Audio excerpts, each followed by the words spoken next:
आखिर ऐसा क्या हुआ जो एक डॉन को भरी अदालत में आकर अपना टैटू से भरा शरीर सबके सामने दिखाना पड़ा। दोंगसू एक क्रिमिनल माफिया है और वो इस कोर्ट में एक सीरियल किलर को सजा दिलाने आया है। 15 दिन पहले की बात है। दोंगसू अपनी कार में गाना गुनगुनाते हुए जा रहा था। तभी अचानक उसे एक सफेद कार ने पीछे से टक्कर मारी। बारिश बहुत तेज हो रही थी और रास्ते फिसलन भरे थे। वो सफेद कार का ड्राइवर उससे माफी मांगता है। दोंगसू बात बिना आगे बढ़ाए उसे जाने देता है, लेकिन जैसे ही दोंगसू पीछे मुड़ता है वो आदमी उस पर चाकू से एक के बाद एक 2 वार करता है। दोंगसू को इस अचानक हमले की कोई उम्मीद नहीं थी, लेकिन अपने वर्षों के लड़ाई के अनुभव से दोंगसू ने उस आदमी को उछालकर दूसरी ओर फेंक दिया, जिसके बाद वो उसे पकड़कर कार के बोनेट पर गिराकर मारता है। दोंगसू उसी का चाकू उठाकर उसी के कंधे में घोंप देता है। आदमी को एहसास होता है कि वो उसे नहीं हरा सकता, इसलिए वो अपनी कार में बैठकर भाग जाता है, जबकि ज्यादा खून बह जाने के कारण दोंगसू बेहोश होकर गिर पड़ता है। भाग्यवश उसे समय पर हॉस्पिटल पहुंचा दिया गया। उसके गैंग के लोग सोचते हैं कि ये उनके बॉस को खत्म करने की विरोधी गैंगस्टर की कोशिश है और वो उसके ठिकाने को उसी रात बर्बाद कर देते हैं। लेकिन अगली सुबह जब दोंगसू उठता है, वो बताता है कि वो किलर कोई गैंगस्टर नहीं था, क्योंकि उसके चाकू चलाने में कोई उद्देश्य नजर नहीं आता था। तभी वहाँ एक पुलिस वाले की एंट्री होती है। इसका नाम टाई है। दोंगसू सोचता है कि ये उसके विरुद्ध कोई कार्यवाही करने यहाँ आया है, लेकिन असल में टाई एक सीरियल किलर के केस को इन्वेस्टिगेट कर रहा है और उसे शक है कि सीरियल किलर और वो आदमी जिसने रात दोंगसू पर अटैक किया था दोनों एक ही हैं। इसलिए वो दोंगसू के पास सबूत जुटाने आया है। लेकिन दोंगसू ने उससे बस एक ही बात कही, यहाँ से दफा हो जाओ। पता चलता है कि दोंगसू उस किलर को खुद पकड़ना चाहता है।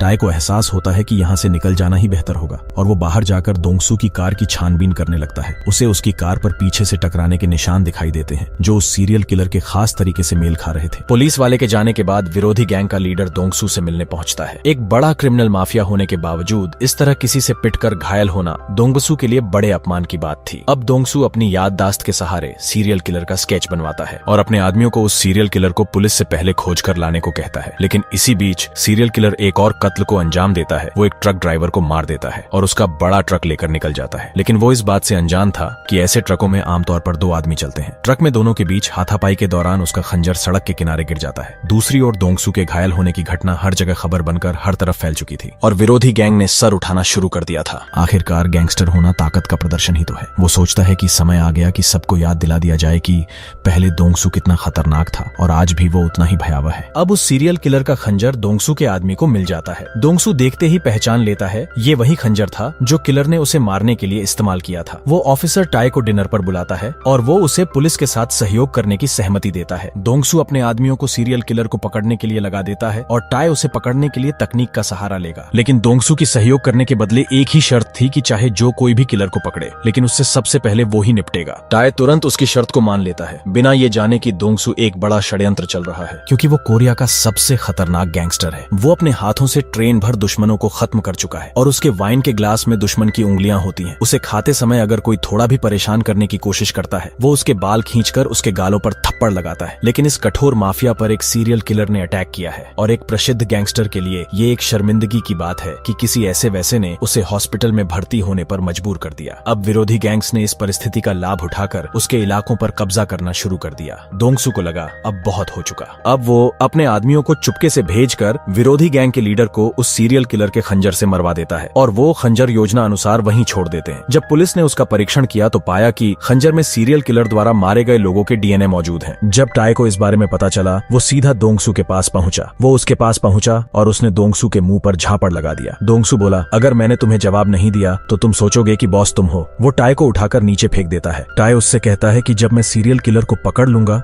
उसके बाद मैं तुम्हें भी नहीं छोड़ूंगा। अब गैंगस्टर की मौत का इल्जाम भी उस सीरियल किलर के ऊपर आ चुका था। ये एक बड़ी खबर बन चुकी थी और ये न्यूज आखिरकार सीरियल किलर तक पहुंच जाती है। वो धीरे से कहता है कि ये तो मैंने नहीं किया। उसकी बात सुनकर पास बैठा नूडल बॉय शॉक्ड रह गया। अब सीरियल किलर उठता है, लड़के का कंधा दबाकर चला जाता है। उधर दोंगसू झूठा दिखावा करने प्रतिद्वंदी गैंगस्टर के अंतिम संस्कार में आता है और सीरियल किलर वहीं उसके पीछे खड़ा था। वो उठकर जाता है और मृत गैंगस्टर के उत्तराधिकारी जैक को एक कागज पकड़ाता है जिसमें लिखा था कि किसी ने बॉस को मेरे खंजर से मारा है। जैक तुरंत समझ गया कि उसका इशारा किसकी ओर है। यहाँ से निकलने के तुरंत बाद सीरियल किलर एक और मर्डर करता है और वो अपनी कार को मौकाए वारदात पर छोड़ जाता है, जिसका मतलब था कि उसने अब दोंगसू के साथ जंग का ऐलान कर दिया था। दोंगसू और टाई को सीरियल किलर की कार में एक आधा अधूरा फिंगरप्रिंट मिलता है, लेकिन तभी जैक और उसके गैंग के आदमी वहाँ पहुंच जाते हैं और उन्हें लोहे के लाठी डंडों से पीटना शुरू कर देते हैं। दोंगसू इन सारे लोगों के सामने अकेला जरूर था, लेकिन वो उनके सामने बिल्कुल भी कम नहीं था। उसने 1 मिनट के अंदर ही लगभग सारे गैंग को मार गिराया। जब उसने देखा कि टाय संघर्ष कर रहा है, वो उसकी मदद के लिए सामने वाले को एक पंच मारता है,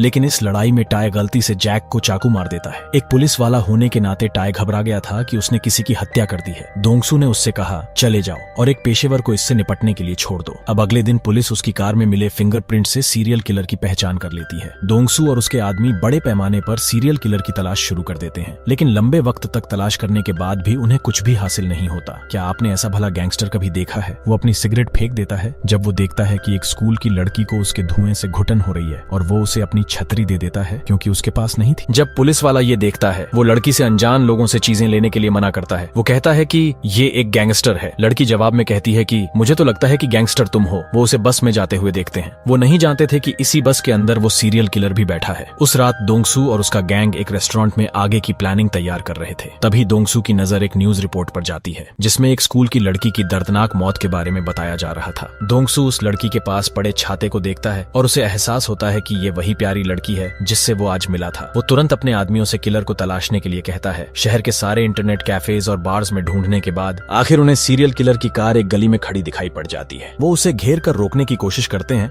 लेकिन सीरियल किलर गली में भाग जाता है। दोंगसू को अचानक एक चीख सुनाई देती है। जब वो उस जगह पर पहुंचता है, उसे पता चलता है कि उसका खास आदमी मार दिया गया है। दोंगसू खून के निशान का पीछा करते हुए एक बार में पहुंचता है। वो देखता है कि रूम के अंदर लोगों के चेहरे पर एक डर दिखाई दे रहा है। वो लड़कियों को जाने का इशारा करता है। इस पल वो सीरियल किलर से सिर्फ एक दरवाजे की दूरी पर था। वो अचानक तेजी से दरवाजा तोड़कर सीरियल किलर को दरवाजे के नीचे दबोच लेता है, जिसके बाद दोंगसू दरवाजे में मुक्का मार के एक होल कर देता है। वो दरवाजे के पार से ही सीरियल किलर के अंजर पंजर ढीले कर देता है। उसके बाद वो उसे जमीन पर घसीटते हुए अपने अड्डे पर ले जाता है और उसे एक कुर्सी से बांध देता है। वो उसे एक और पंच मारता है। सीरियल किलर अब अधमरा हो गया था और पिटते पिटते बहुत थक गया था। दोंगसू भी उसे मारते मारते थक गया था और अब वो सीरियल किलर का गला काटने की मंशा से एक तलवार उठाता है। दोंगसू की तलवार उसका सर धड़ से अलग करने वाली ही थी। तभी एक जीप घुसते हुए अंदर आती है और दोंगसू को ठोकर मारकर गिरा देती है। ये टाय है जो उसे रोकने के लिए यहाँ आया है और वो इस सीरियल किलर को कानून के हवाले करने ले जाता है। जब दोंगसू को होश आता है, वो एहसास करता है कि अब बहुत देर हो चुकी है। उसके गैर कानूनी जुए के अड्डे को पुलिस ने बंद कर दिया है और अब वो एक वांटेड क्रिमिनल है। उसने कल्पना भी नहीं की थी कि टाय उसे इस तरह से बर्बाद करेगा। पुलिस ने सीरियल किलर को पकड़ तो लिया, लेकिन उसने एसिड से अपने सारे फिंगरप्रिंट्स गायब कर लिए थे। अब पुलिस के पास कोई भी सीधा सबूत नहीं था जो प्रूव कर सके कि सीरियल किलर हत्यारा है। और अब जज उसे बरी करने ही वाला था कि तभी दोंगसू धीरे धीरे बढ़ते हुए कोर्ट में एंटर करता है। दरअसल कोर्ट के ट्रायल से पहले टाय दोंगसू के पास आया था और उसने दोंगसू से कोर्ट में गवाही देने के लिए कहा था। दोंगसू अपनी शर्ट उतारता है और अपने टैटूज दिखाता है, उसमें छुपे घाव दिखाने के लिए जो इस सीरियल किलर ने उसे दिए थे। वो जज को बताता है कि सीरियल किलर के बाएं कंधे पर भी ऐसे घाव का निशान है जो मैंने उसे उसी के खंजर से दिया था। इसके अलावा दोंगसू जज को सीरियल किलर का एक नोट दिखाता है जिसमें से उसने समवन शब्द को हटा दिया था और किल्ड बाय माय नाइफ लिखा रह गया। सारे सबूतों को देखकर जज ने सीरियल किलर को उम्र कैद की सजा सुनाई। उसके कुछ दिन बाद एक कैदी की प्रिजन में एंट्री होती है और सारे कैदी वैन में मौजूद उस आदमी को झुककर सलाम करते हैं। दोंगसू वैन से निकलकर बाहर आया। सीरियल किलर प्रिजन के एक कोने में बैठा हुआ था और जैसे ही उसने दोंगसू को देखा, उसके चेहरे का रंग उतर गया और दोंगसू सीरियल किलर को एक शैतानी मुस्कान के साथ देख रहा था। उसने कोर्ट में गवाही देने की एक शर्त रखी थी कि टाय उसे उसी सेल में रखेगा